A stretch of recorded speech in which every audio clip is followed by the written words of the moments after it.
자, 오늘 말씀을 통해서 하나님께서 우리에게 주시는 은혜가 있기를 바랍니다.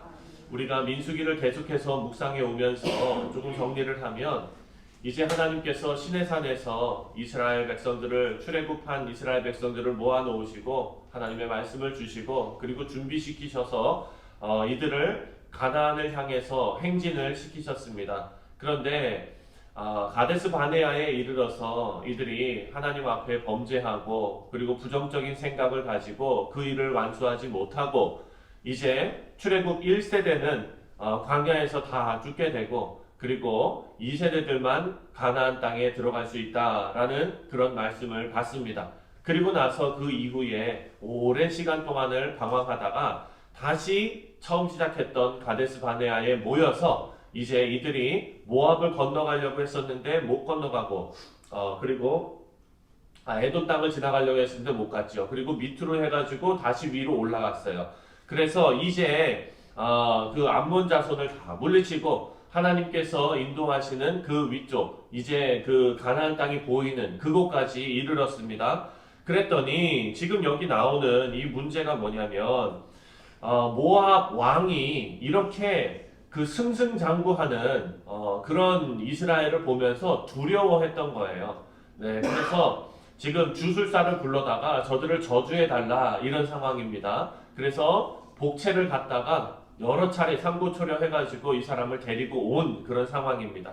그 과정 가운데 우리가 어제 나귀를 통해서 하나님께서 막 말씀하게 하시고 하나님의 뜻을 막 보여주셨잖아요. 그 과정 가운데 이제 오늘 첫 번째 예언을 하는 그런 장면이 나옵니다.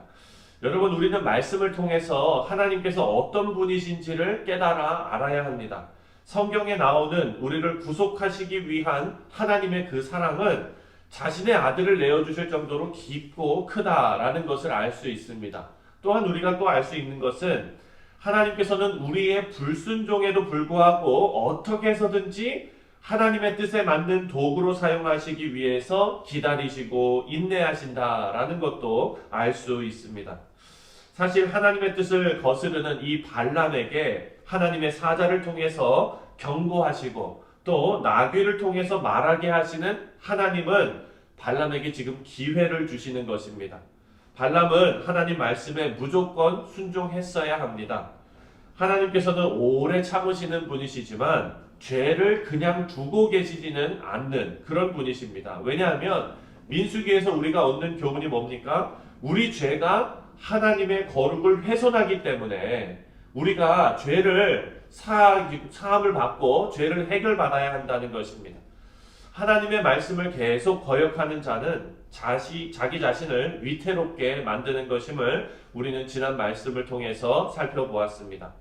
오늘 말씀에서는 드디어 발락과 모압 왕 발락과 그리고 발람이 만납니다. 모압 왕 발락이 예언가 발람을 맞으러 국경까지 내려온 거예요. 이 사람이 얼마나 급했는지 아시겠죠? 36절과 37절을 보면 함께 읽겠습니다. 36절과 37절 시작.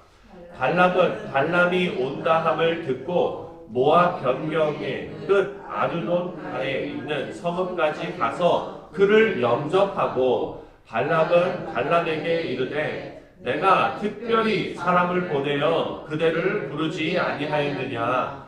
그대가 어찌 내게 오지 아니하였느냐? 내가 어찌 그대를 높여 존귀하게 하지 못하겠느냐? 이렇게 말합니다. 모압 왕 발람은요, 지금 발람에게 무슨 일이 있었는지 모르는 거예요. 지금 나귀 타고 오다가 그 하나님의 사자를 만나는 죽을 뻔한 그 일을 겪고 하나님의 말씀을 들은 그 사실을 지금 모르고 있습니다. 그러면서 발람이 복채가 부족해서 망설였던 것으로 생각합니다. 그래서 내가 얼마나 당신을 높이고 존귀하게 여기는데 왜 오는 것을 망설였느냐 이러면서 환대를 하는 거예요. 하지만 지금 발람은 어떤 상태입니까? 나귀 사건을 통해서 정신을 바짝 차린 상황이었기 때문에 이렇게 말합니다. 38절입니다. 38절 시작. 발람이 발락에게 이르되 내가 오기는 하였으나 무엇을 말할 능력이 있으리까? 하나님이 내 입에 주시는 말씀 그것을 말할 뿐이니이다. 지금 발람 앞에서 하나님의 사자가 칼 들고 거의 이 사람 죽을 뻔하지 않았습니까? 그리고 한 얘기가 뭡니까? 내가 하는 말만 전해라. 지금 정신 바짝 차리고 이렇게 얘기합니다. 자신은 하나님께서 자신의 입에 넣어주시는 말 외에는 아무것도 할 수 없다라는 것을 말하고 있어요. 이것은 나귀 사건을 통해서 발람이 정신 차렸기 때문에 할 수 있는 말이었습니다. 그런데 모압 왕 발락은요, 발람의 이런 말조차 그냥 하는 말로 여기는 거예요. 오히려 자기 그 몸값을 올리려고 발람이 할 수 있는 게 없다라고 말하면서 뒤로 빼면서 비싸게 군다고 지금 생각하고 있습니다. 그래서 발람에게 아주 넘치는 잔치를 베풀어주고 있습니다. 다음날 아침에 그렇게 잔치를 베풀고 나서 다음날 아침에 발락이 발람을 데리고 산꼭대기로 올라가는데, 여러분 산꼭대기에는 뭐가 있느냐? 신전들이 있는 거예요. 그래서 바알 산당이 그 위에 있었습니다. 바알 신에게 제사 드리는 곳이죠. 여러분 바알 신은 어떤 신입니까? 풍요의 상징. 바알은요 풍요의 신이었습니다. 그리고 아세라는 다산의 신입니다. 그러니까 가나안 사람들은요 이런 우상들에게 이렇게 경배하면서 자기들이 풍요롭게 해달라, 그리고 노동력을 많이 달라, 이렇게 제사를 드렸던 곳으로 올라간 것입니다. 높은 곳으로 데려간 이유는 그렇게 제사 지내는 것도 있지만 그 높은 곳에서 누가 보이냐면은 이스라엘 백성들의 진영을 거기서 볼 수 있었다라는 겁니다. 이 말씀은 이스라엘 진영 끝까지 다 볼 수 있었다라고 지금 오늘 성경 말씀이 기록하고 있어요. 그런데 어떤 학자들은 그 말씀을 어떻게 해석하냐면 이스라엘 백성들이 워낙에 많아서 진영 전체 다 볼 수 있었다는 것이 아니라 그 진영의 끝만 볼 수 있었다라고 해석하는 사람들도 있습니다. 뭐 이렇거나 저렇거나 한눈에 다 들어오지도 않는 많은 이스라엘 백성들 때문에 모압 왕이 바알 신에게 제사 드리러 올라갈 때마다 이스라엘 백성들을 보는 거예요. 그러니까 사랑하는 성도님들, 그 마음이 어땠겠습니까? 여러분, 우리는 분명히 이 말씀에서 알아야 될 게 뭐냐면 우상은 하나님을 떠난 다른 것들 아닙니까? 하나님을 의지하지 않고 다른 것을 의지하는 것 아닙니까? 그것에는 마음의 안정이 절대로 있을 수 없다라는 것을 알 수 있습니다. 바알에게 풍요를 구하면서 올라가서 제사 드릴 때마다 이스라엘 백성들이 보이는 거예요. 그때마다 어떻습니까? 불안하고 근심 걱정이 쌓이는 겁니다. 이제 이곳에 올라와서 발람과 발락이 막 제사를 드리기 시작합니다. 그리고 3절을 보니까 이제 이곳에서 제사를 지내고 발락은 혼자 다른 곳으로 이동을 합니다. 3절을 함께 읽겠습니다. 23장 3절입니다. 시작. 발람이 발락에게 이르되 당신의 번제물 곁에 서소서, 나는 저리로 가리이다. 여호와께서 혹시 오셔서 나를 만나시리니 그가 내게 지시하는 것은 다 당신에게 알리리이다 하고 언덕길로 가니. 여러분, 여기서 우리가 생각해야 될 것은요, 발람이 하나님의 그 말씀을 들으려고 지금 하지 않습니까? 그런데 이 발람의 태도를 한번 보십시오. 발람이 뭐라고 얘기하냐면 여호와께서 혹시 오셔서 나를 만나시리니. 여호와께서 혹시 오셔서 나를 만나시리니. 하나님 만나는 거에 대한 확신이 없습니다, 지금. 하나님께서 나를 만나 주실지 안 만나 주실지, 나에게 말씀을 하실지 안 하실지 확신이 없는 거예요. 우리 사랑하는 성도님들, 우리는 하나님 만날 때, 하나님 앞에 기도할 때 혹시라는 마음으로 하나님께 나아가지 않습니다. 우리는 혹시 내 기도를 들어주실까? 혹시 하나님께서 나에게 말씀하실까? 이런 생각으로 하나님 앞에 나아가지 않는다는 것입니다. 이것은 올바른 믿음이 아닙니다. 여기서 발람의 상태를 엿볼 수 있는 겁니다. 우리 사랑하는 성도님들, 우리 모두는 믿음과 확신을 가지고 하나님께 나아가는 귀한 성도님들 되시기를 주님의 이름으로 축원드립니다. 그 믿음과 확신은 우리의 감정 상태가 아닙니다. 그것은 하나님의 약속이고, 그리고 예수 그리스도의 십자가의 공로를 통하여 이루어진 일입니다.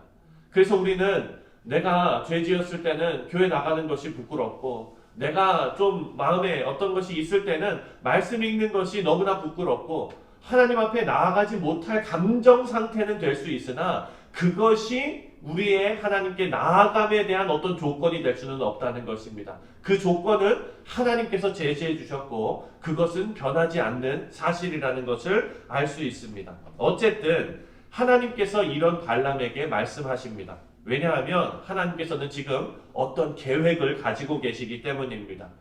하나님의 말씀을 받은 이 발람이 1인칭 시점으로 이제 말을 하는데요. 8절 말씀을 함께 읽겠습니다. 8절 시작.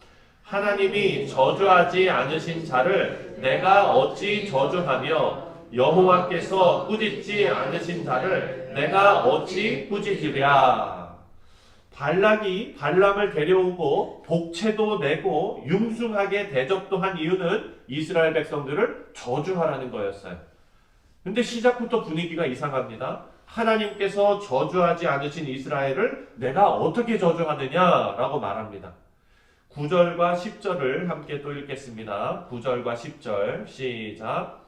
내가 바위 위에서 그들을 보며 작은 산에서 그들을 바라보니 이 백성은 홀로 살 것이라.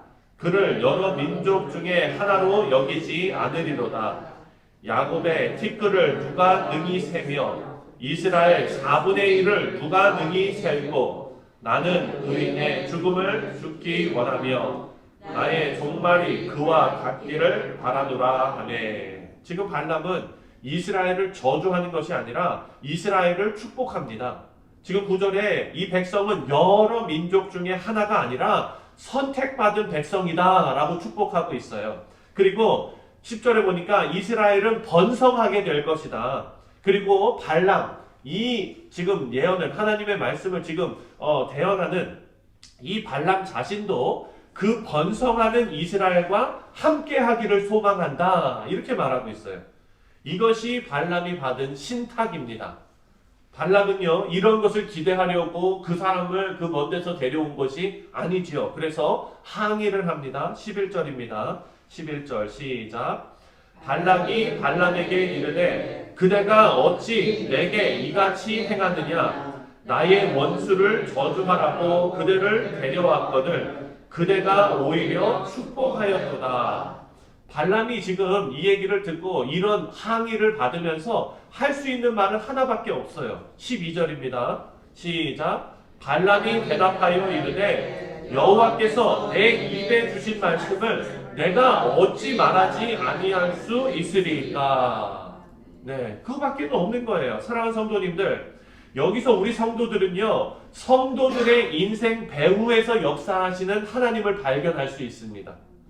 우리는 저주하려는 그런 세력들과 항상 맞닿아 있는 삶을 살아가고 있습니다. 왜냐하면 하나님의 자녀로서 이 죄악 가득한 세상에서 살고 있기 때문입니다.